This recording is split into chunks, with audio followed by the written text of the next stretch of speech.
Wonderful. Thank you ever so much for that, Melanie. Absolutely inspirational and really interesting to see the scope of work going on internationally and how that can be influenced and influence our practice here. So I've got a couple of questions from the audience that have come in the chat function. You did cover this one slightly, but from Sam, Sam has asked, how can I get involved with the network? And just to remind everyone, all these presentations will be recorded and will be made available to you after the event. So all of your information in your slides will be available to people. But yeah, would you mind just a brief summary of how to get involved? Thanks, Sam. Do have a look at the slides. The link there for membership is on there. And what we do ask is that people put areas of interest. So if you've got a particular interest in joining one of the subgroups, at the moment, we only have 12 members in each subgroup. So there's 2 representatives from each country to make sure we've got that global representation. But if you put on their areas of interest, we're developing a directory of people's expertise.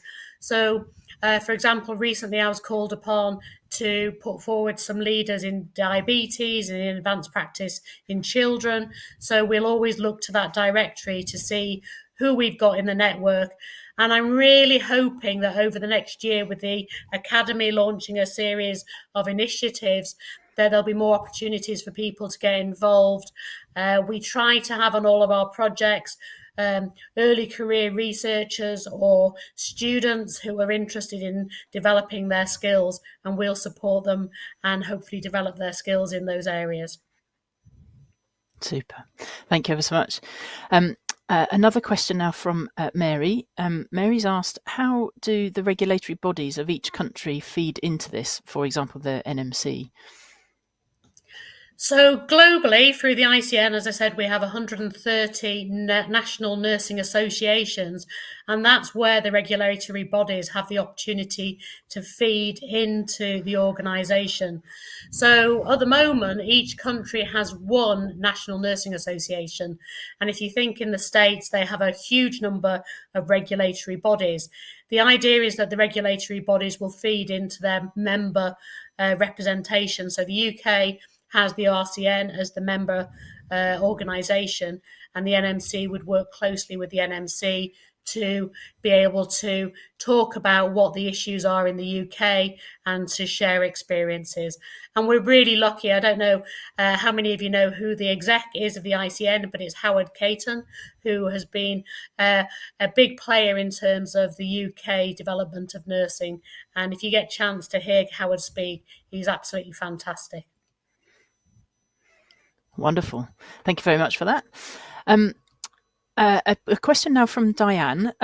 Is there any opportunity for this to become multi-professional, as would love to join up and of course meet in Dublin? Fantastic. Thank you, Diane. And do come and see me when you get to Dublin. From my point of view, as I said, it's very contextual in terms of how countries have decided to follow the advanced practice route. And I think many countries are looking to the UK to look at how well we've done in terms of developing multi-professional approaches to advanced practice. So I would imagine that the network will continue to evolve, and that as more countries have multi-professional advanced practice, that we will be increasing the scope of our remit. But at the moment, anybody is eligible to join. We don't ask for people's professional backgrounds to determine whether they can be a member or not. We have members across the board in terms of their professions, and there will be opportunities, certainly in terms of ongoing webinars and research, to showcase how other countries are developing that. So, yeah, lots of opportunities there, Diane. Wonderful. Thank you for that. And moving on to a question from Claire. How do we promote the enablers and the quiet leaders? Is this about leadership models? Yeah, Claire, I think that there's lots of different issues in terms of how we really promote the quiet leaders, because for me, the quiet leaders are often the people who have the really nuanced and powerful suggestions for how we move forward, and they're often superseded by people who are shout the loudest. So in terms of the network, what we do is try to have a really even playing field across the leadership. So we have obviously issues in terms of culture as well as kind of terms of personality, but we really try to encourage that kind of approach to working together as leaders, bringing in different people's viewpoints, making sure that it isn't those who speak the loudest that are heard. So we have a number of different arenas to do that in terms of, face-to-face, virtual places on smaller committees. We try to kind of really ensure that there is that representation. So I think leadership models have value, but I think for me it is creating an environment where we respect and value everybody's approach, whether it's from somebody who is from a culture that finds it more difficult to speak out and trying to have opportunities for them. For example, we're speaking in a couple of weeks in Japan, and there is much more of a reverential approach to leadership, and we're trying to kind of really develop advanced practice nurses there. So I think it's looking at this from a multi-pronged approach, but remembering that we need to embrace everybody across the leadership platform and not those that shout the loudest. Fabulous. So taking it on from the non-clinical pillars, how do you see us developing the future of advanced practice? That's a question from Anna. Thanks, Anna. I think that through organisations like AAPE, through the network, through developing more global networks and links, we can really power on in terms of the future. I think that advanced practice has such a rich heritage now that we are very lucky that we can draw on things that have gone well. And I think now is the time for organisations to really begin to work together. And I recently had an email from a colleague who was saying, could they get involved in some collaborations that we're doing at the university? And I really feel this is a time not to be precious and to say, yes, open our arms and say, we need to work together. We are always going to have the health inequalities and the challenges. And at the end of the day, my passion is to make sure that we provide the care to patients at the time that they need it. And there is enough work to go around for us not to be petty about who does that. So I think time is to move away from some of the arguments about, we need to protect this as a nursing role. We need to open up and say, who is the best person to meet patient needs? And I think Anna said earlier about, it's really important patients know who we are, and that we get right the education, the title protection, because we need to make sure we have patient safety. But I really want us to work together much closer, to move out of the silos, to say, how can we move forward to develop a future for advanced practice? Because the future is bright. The future is advanced practice, not orange. Well, brilliant. Thank you so much. So one other question from Paul Smith.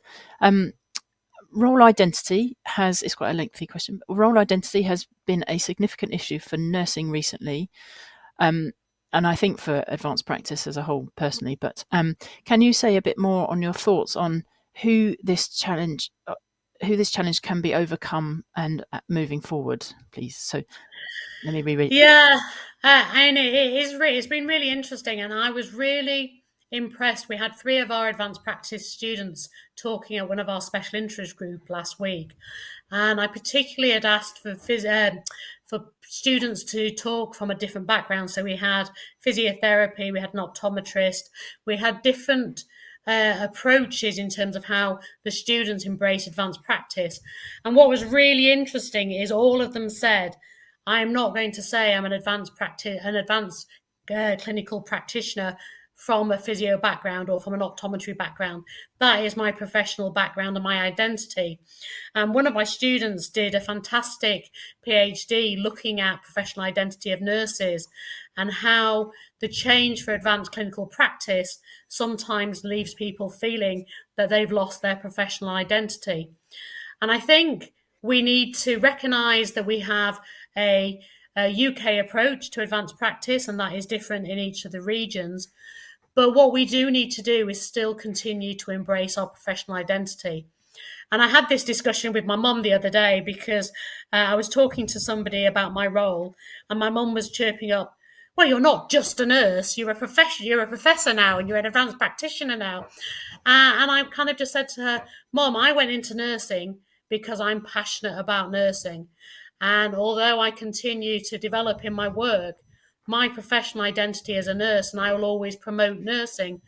And I would hope that we can continue to say, my professional identity is a physio, my professional identity is a radiologist, and I've developed these skills to bring together the best of my professional role to meet the needs of my patients." So for me, I don't really worry too much about engaging with the argument about, do we let go of our professional identity? Do we move to advanced practitioners? Because for me, nursing is at my heart, and that will always stay there. So I don't know if that answers the question. It's a very personal view, but I'm very proud to be a nurse. I continue to introduce myself to patients as a nurse, and I'll always kind of hold the flag up for nursing. Fabulous. Well, thank you ever so much. That does close our Q&A session, but thank you very much for your opinion, your insights, your international view on advanced practice, and your passion that is absolutely clearly evident coming through in everything that you've said. So thank you ever so much for your time and contributing to this AAPE conference this year. Thank you.